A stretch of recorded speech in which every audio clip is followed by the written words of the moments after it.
तो मैं हूं अशोक। आप देख रहे हैं न्यूज़ फ्लैश सबसे तेज। बात करते हैं आज की सबसे बड़ी सुर्खियों की।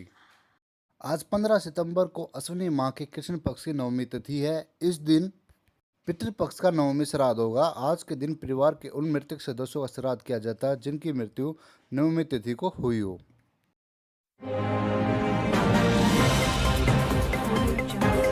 आज सोने की कीमत 24 कैरेट 1,13,500, 22 कैरेट सोने की कीमत 1,04,900 है। चांदी 1,31,500 पर किलोग्राम के हिसाब से बिक रही है। आज 15 सितंबर 2025 को दिल्ली में पेट्रोल की कीमत 54 रुपये 77 पैसे पर लीटर और डीजल की कीमत 87 रुपये 67 पैसे पर लीटर के हिसाब से बिक रहा है।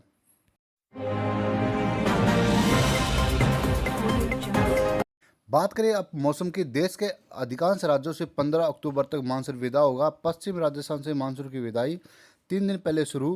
हरियाणा में ये 20 के बाद होगा। देश की लाइफलाइन मानसून एक्सप्रेस अब रिटर्न हो रही है। मौसम विभाग ने बताया कि रविवार को पश्चिम राजस्थान से मानसून की विदाई शुरू हो चुकी है। इस बार यहां से मानसून की विदाई तय समय से 3 दिन पहले हो रही है।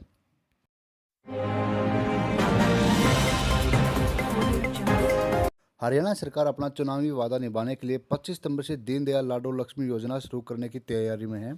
सीएम नया सेवन कह चुके हैं कि जल्द ही आवेदन के लिए पोर्टल खुलेगा। इसके लिए आज से ही जिलों में ट्रायल शुरू होगा। हालांकि अभी योजना की पात्रता की सभी शर्तें पूरी तरह स्पष्ट नहीं है। हरियाणा में 15 साल की रियासत का सर्टिफिकेट सबसे अहम है। इस वजह से डोमिसाइल सर्टिफिकेट बनवाने की भीड़ भी लगी हुई है। खासकर उन परिवारों में होड़ मची हुई है जिनकी बहुएं दूसरे राज्यों से हैं और जिनकी शादी को 15 साल भी नहीं हुए हैं।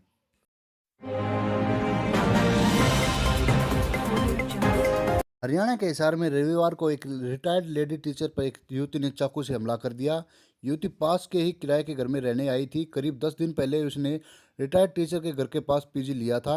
महिला को चाकू मारकर युवती घर से भागकर सीसीटीवी में भी नजर आई। उसके भागने का एक वीडियो भी नजर आया है। हैरानी की बात यह है कि युवती कुछ देर बाद दोबारा घटनास्थल पर पहुंच गई। मामले से अनजान होने का नाटक भी करने लगी।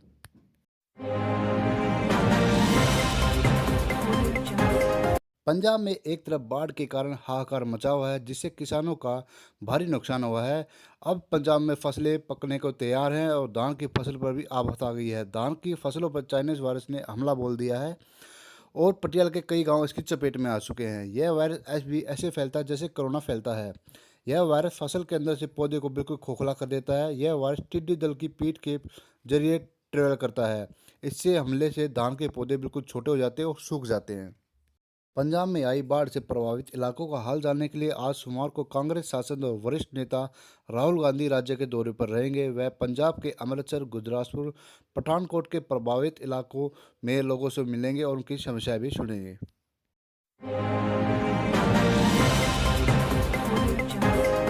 हरियाणा के फरीदाबाद के मिर्जापुर गांव में एक स्कॉर्पियो ने 12 साल के बच्चे को कुचल दिया। मृतक के चाचा कुलदीप ने बताया कि बच्चे का नाम तरुण है। कुलदीप का आरोप है कि स्कॉर्पियो चालक उसी का गांव का रहने वाला है। स्कॉर्पियो कार के शीशे काले थे इसलिए वह दिखाई नहीं दिया। बच्चे का शव नाले में मिला। कुलदीप का आरोप है कि स्कॉर्पियो चालक ने तेज गति और लापरवाही से गाड़ी चलाकर बच्चे को टक्कर मारी। जब बच्चा गिर गया तो स्कॉर्पियो चालक ने फिर से उस पर गाड़ी चढ़ा दी। इस तरह बच्चा नाले में गिर गया और वहीं उसकी मौत हो गई। कुलदीप ने इस मामले में सदर थाना पुलिस में शिकायत दर्ज कराई है। हरियाणा के जींद के रहने वाले सुनील कपूर ने 14 सितंबर को देहरादून में खुद को गोली मारकर आत्महत्या कर ली। सुनील कपूर पर आईएएस अफसर सुमित कुमार से जुड़े मामले में केस दर्ज हुआ था। 13 सितंबर को हरिद्वार में पकड़ने गई सीआई टीम के एसआई सुरेंद्र को सुनील गोलियां मारकर भाग गया था। अगले दिन देहरादून में पुलिस उस तक पहुंच गई लेकिन टीम को देखते ही उसने खुद को गोली मार ली।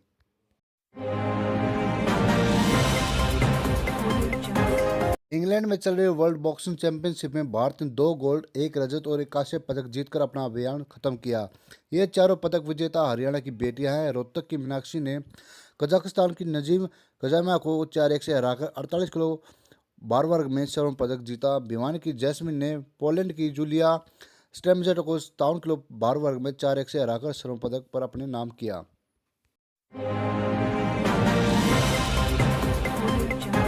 ओलंपिक पदक विजेता अमन सहरावत 1700 ग्राम अधिक वजन के कारण हुए बाहर। विश्व सीनियर कुश्ती चैंपियनशिप में होना था मुकाबला। क्रोएशिया के जागरा में विश्व सीनियर कुश्ती चैंपियनशिप में भारतीय पहलवानों के निराशाजनक प्रदर्शन के बीच एक ओलंपिक पदक विजेता अमन सहरावत ओवरवेट होने के कारण बाहर हो गए हैं। उनका मैच 57 किलोग्राम भार वर्ग में होना था, जिससे उनका 1 किलो 700 ग्राम वेट अधिक मिला।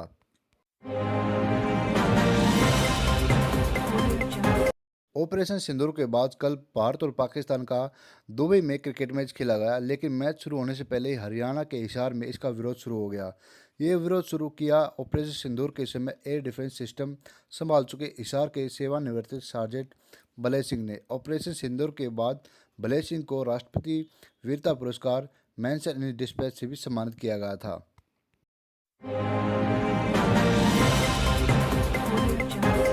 एशिया कप में पाकिस्तान को हराने के बाद भारतीय कप्तान सूर्य कुमार यादव ने जीत भारतीय सेना को समर्पित कर दी।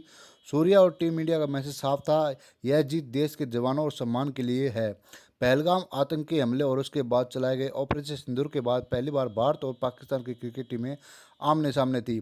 खास बात यह रही कि मैच जीतने के बाद भारतीय खिलाड़ियों ने पाकिस्तानी प्लेयर से हाथ तक नहीं मिलाया।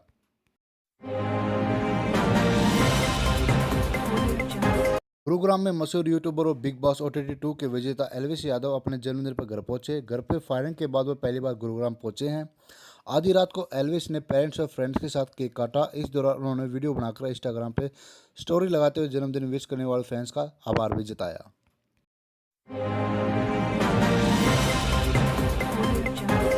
हरियाणा के भिवानी जिले के गांव बेहल निवासी 50 वर्षीय सतपाल ने पारिवारिक कलह और कथित धमकियों से परेशान होकर गांव बांस के सुंदर नहर के पास सल्फास खाकर आत्महत्या कर ली है।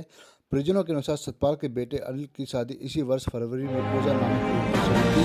शादी के बाद से ही दोनों पक्षों में विवाद चल रहा था। मृतक के शव का हिसार के नागरिक अस्पताल में पोस्टमार्टम करवाकर परिजनों को सौंप दिया गया।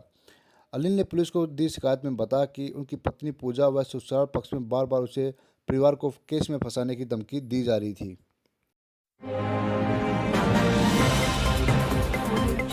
नेपाल के अंतरिम प्रधानमंत्री सुशीला कार्की ने कार्यभार संभालने के बाद कहा कि जैन जेड आंदोलन में मारे गए लोगों को शहीद घोषित किया जाएगा। पीड़ितों के परिजनों को 10-10 लाख नेपाली रुपए का मुआवजा भी दिया जाएगा।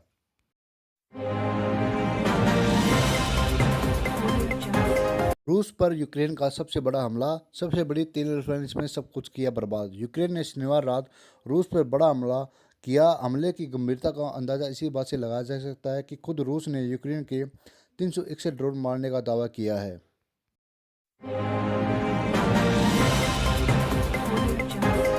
यूपीआई यूजर आज यानी 15 सितंबर से एक दिन में 10 लाख रुपए तक का भुगतान कर सकेंगे। National payment corporation of India NPCI ने पर्सन टू मर्चेंट पेमेंट की कई कैटेगरी में डेली लिमिट 2 लाख से बढ़ाकर 10 लाख कर दी गई है। इस फैसले से बीमा, निवेश और क्रेडिट कार्ड भुगतान जैसे बड़े लेन देन भी यूपीआई के जरिए किए जा सकेंगे। खबरों में बस इतना ही। मिलते हैं नेक्स्ट वीडियो के साथ। तब तक के लिए खुश रहें, मस्त रहें और व्यस्त रहें। जय हिंद, जय भारत। प्लीज़ चैनल को सब्सक्राइब करें और बेल आइकन को प्रेस करें ताकि हर वीडियो की नोटिफिकेशन आपको जल्दी से मिलती रहे।